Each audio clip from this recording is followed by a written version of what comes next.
Assalamualaikum warahmatullahi wabarakatuh. Perkenalkan, nama saya Umi Khalifah dari TK Harapan Bangsa, Kecamatan Bawang, Kabupaten Batang, Provinsi Jawa Tengah. Di sini saya akan melakukan pembahasan setelah saya mengikuti guru belajar dan berbagi, yaitu seri Semangat Guru Kemampuan Non-Teknis dalam Adaptasi Teknologi. Oke, simak videonya ya. Pengimbasan program guru belajar dan berbagi. Seri Semangat Guru Keterampilan Non-Teknis dalam Adaptasi Teknologi. Adapun tujuannya adalah: yang pertama, program ini dirancang untuk memberikan pembekalan kemampuan non-teknis bagi para guru dalam proses adaptasi teknologi pendidikan yang terus berjalan.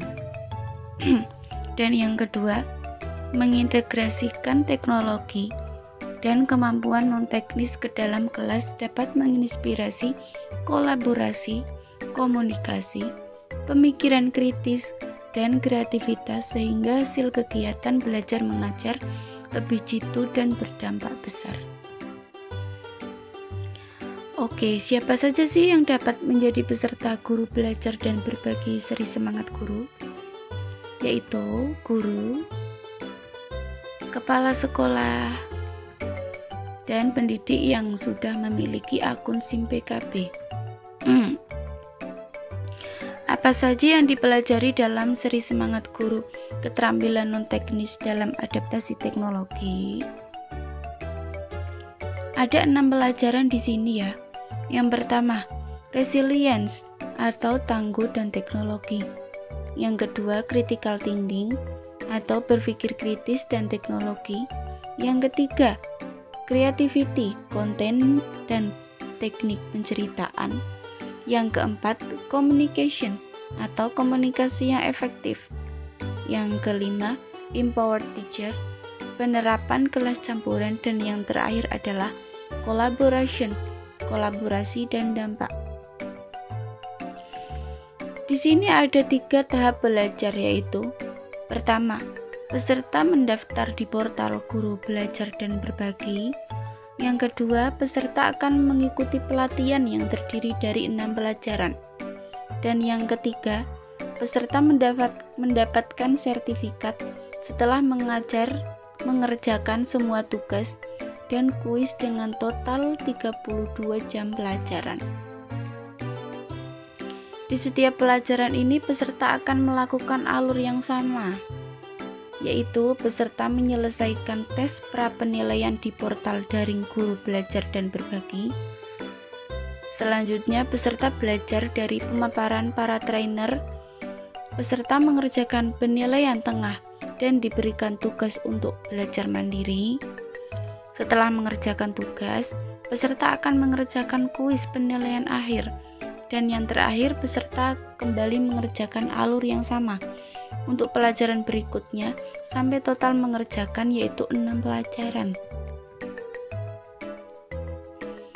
Oke, sekarang kita akan membahas pelajaran yang pertama, yaitu resilience, tangguh dan teknologi.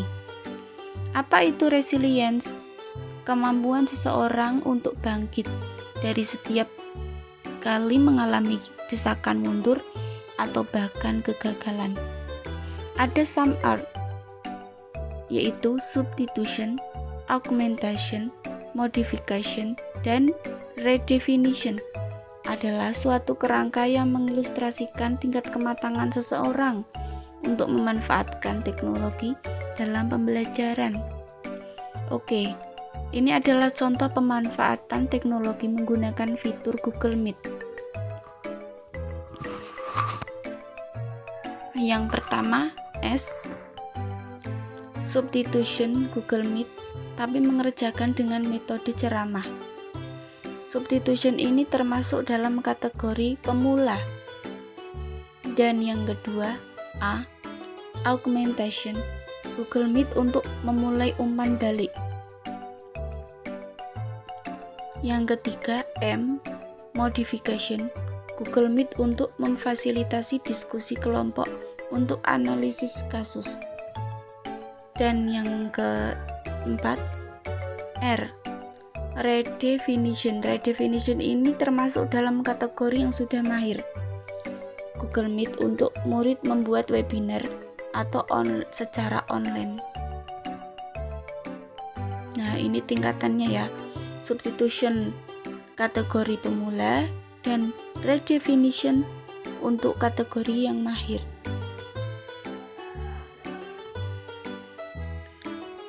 Sekarang pelajaran yang kedua, critical thinking atau berpikir kritis dan teknologi. Apa itu critical thinking? Keterampilan seseorang dengan akurat memutuskan sikapnya terhadap suatu informasi, setuju, tunda, atau tidak setuju.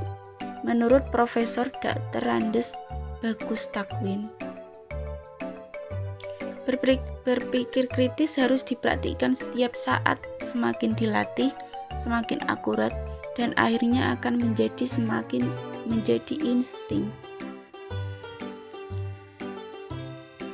Praktek ini terdiri dua komponen, yaitu observasi dan insight. Apa itu observasi? Observasi adalah diekspresikan lewat pernyataan "saya baru sadar bahwa", dan insight diekspresikan lewat pernyataan "saya jadi terpikir bahwa", atau "jangan-jangan", atau "pantesan". Kata kuncinya adalah "saya sadar", "saya berpikir". Contoh, saya sadar, saya berpikir. Saya sadar saya kurang kreatif dan kurang menarik dalam membuat kegiatan pembelajaran sehingga anak didik saya merasa bosan. Dan saya berpikir saya harus lebih belajar lagi dan mencari sumber pembelajaran dari berbagai media agar anak didik saya tertarik dan tidak merasa bosan dengan kegiatan yang saya berikan. Nah, itu tadi ya. Kata kuncinya adalah saya sadar, saya berpikir.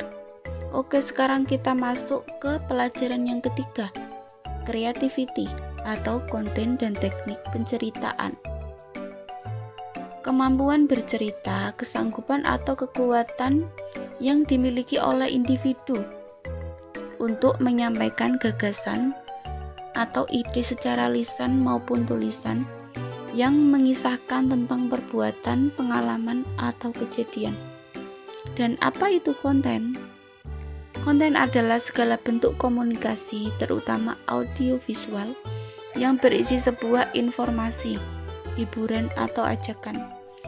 Ada 3 tahap untuk membuat konten, yaitu membuat rencana, mengeksekusi, dan memasarkan.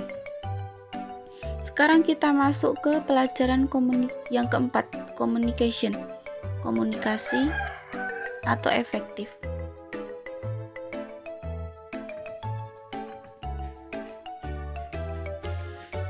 Komunikasi adalah proses pertukaran ide, pemikiran, pengetahuan, dan informasi yang disajikan dengan cara yang paling dipahami oleh penerima sehingga tujuan untuk niat dapat terpenuhi dengan sebaik mungkin. Komunikasi efektif di era komunikasi virtual dalam keadaan pandemi di mana manusia tidak dapat bertemu. Dibutuhkan sebuah metode komunikasi yang sesuai sehingga interaksi dan hubungan baik tetap dapat terjalin dengan adanya komunikasi yang efektif. Disinilah teknologi berperan sebagai perangkat yang menghubungkan interaksi sosial. Bagaimana mengasah kemampuan komunikasi secara virtual maupun tatap langsung? Yaitu membina hubungan baik, membagikan informasi, saling mendengar, saling mengerti, dengan mempertimbangkan beberapa faktor sebagai berikut. Yang pertama, keadaan, perasaan atau emosi, kebutuhan, permintaan berdasarkan perasaan dan kebutuhan. Itu adalah sekilas dari komunikasi. Sekarang masuk ke pelajaran yang kelima, empower teacher atau penerapan kelas campuran. Kelas campuran adalah kelas yang menerapkan pembelajaran campuran sehingga murid mendapatkan pengalaman belajar yang optimal dengan mengadaptasi konsep dari Catherine R. Tucker.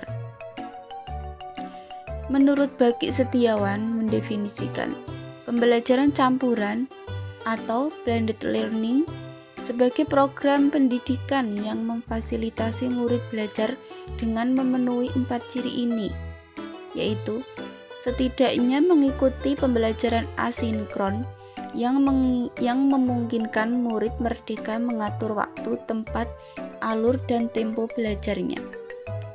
Setidaknya mengikuti pembelajaran sinkron dengan pendampingan guru pada suatu waktu dengan moda belajar tertentu.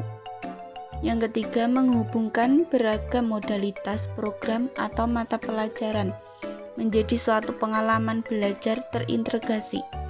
Dan yang terakhir, membantu murid menjadi pelajar merdeka belajar atau komitmen pada tujuan mandiri pada cara yang reflektif dalam mencapai sasaran belajar yang disepakatinya. Oke, sekarang kita masuk pelajaran yang keenam atau kolaborasi dan dampaknya. Apa itu collaboration? Tentang kolaborasi dan dampak. Setelah Bapak Ibu mempelajari berbagai materi seri transformasi teknologi, maka di sesi ini izinkan saya mengajak Bapak atau Ibu untuk melaksanakan praktik, baik melalui kolaborasi dengan tujuan untuk meluaskan dampak, kemampuan non-teknis dengan berkolaborasi dengan memaksimalkan semua sumber daya kompetensi yang ada pada diri sendiri dan lingkungan sekitar. Itu adalah sekilas dari 6 pelajaran yang saya pelajari dalam seri Semangat Guru, kemampuan non-teknis dalam adaptasi teknologi.